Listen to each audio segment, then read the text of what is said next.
Somewhere beneath the plains of central China, there is a tomb the size of a city. And inside that tomb, ancient texts tell us, rivers of liquid mercury flow endlessly through bronze channels, simulating the great waterways of an empire. This is not myth. This is not legend. Scientists have confirmed elevated mercury levels in the soil above it. And no one has dared open it yet. This is the story of Qin Shi Huang, the first emperor of China, and the civilization he forged through fire, blood, and absolute will. Long before China was one nation, it was a battlefield. For over 500 years, rival kingdoms tore each other apart in a period historians call the Warring States era.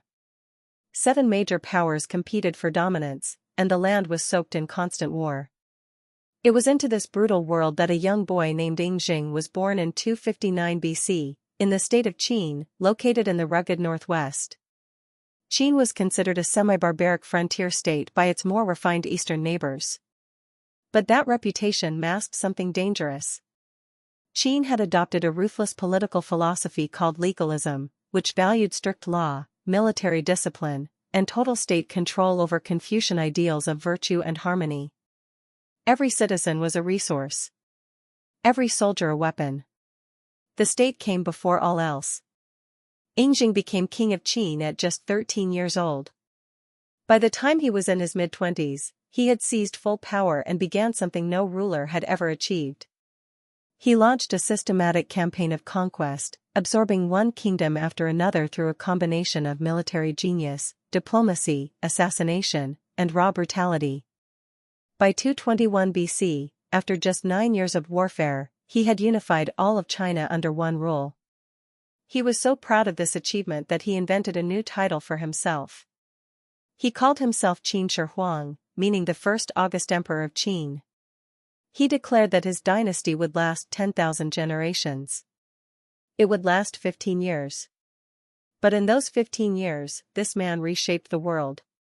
His golden age of power was a whirlwind of transformation that still echoes today. He standardized everything.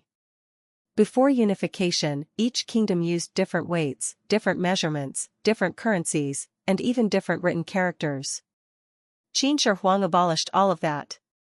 One script. One coin. One set of measurements across an empire of millions. This administrative revolution created the foundation of Chinese civilization as we know it. He built roads connecting the empire, stretching over 6,000 kilometers. He began the early foundations of what would eventually become the Great Wall, linking and extending existing northern fortifications to keep out nomadic raiders. He created a centralized government, abolishing feudal lords and replacing them with appointed officials loyal to the emperor alone. And then there was the tomb. Construction began the very year he became king, at 13 years old, and continued for 36 years. Over 700,000 workers labored on it. The burial complex covers nearly 100 square kilometers. Inside, according to the ancient historian Sima Qian, craftsmen built an entire model universe. The ceiling was inlaid with pearls representing the stars. The floor was a map of China, with its rivers and oceans filled with flowing mercury, kept in motion by mechanical devices.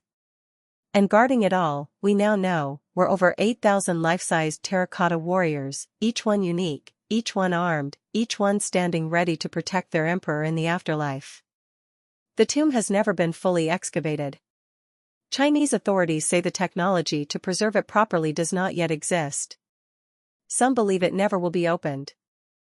But the empire he built collapsed almost immediately after his death in 210 BC. Qin Shi Huang had become paranoid in his final years, obsessed with immortality, drinking mercury tonics that likely poisoned his mind. He burned books, buried scholars alive, and silenced dissent with terrifying efficiency. When he died, the brutal legalist system had no one strong enough to maintain it. His son was manipulated by corrupt ministers, rebellions broke out across the empire, and within 4 years, the Qin Dynasty was gone. Yet the word China itself likely comes from Qin. His model of centralized imperial rule became the template every Chinese dynasty followed for the next 2,000 years. The standardized script he imposed allowed Chinese civilization to maintain cultural unity across centuries of political change. The roads, the walls, the bureaucracy. All of it outlived him by millennia. He is perhaps the most consequential ruler in human history. A man who burned books to control thought, yet whose ideas shaped a civilization of billions. A man who sought immortality desperately, yet whose name is genuinely immortal. He wanted to rule 10,000 generations. He ruled for 11 years. But in a strange way, he got what he wanted. The Mercury still flows beneath the earth, waiting. And above it, history remembers. Subscribe to Kadim World for more hidden history.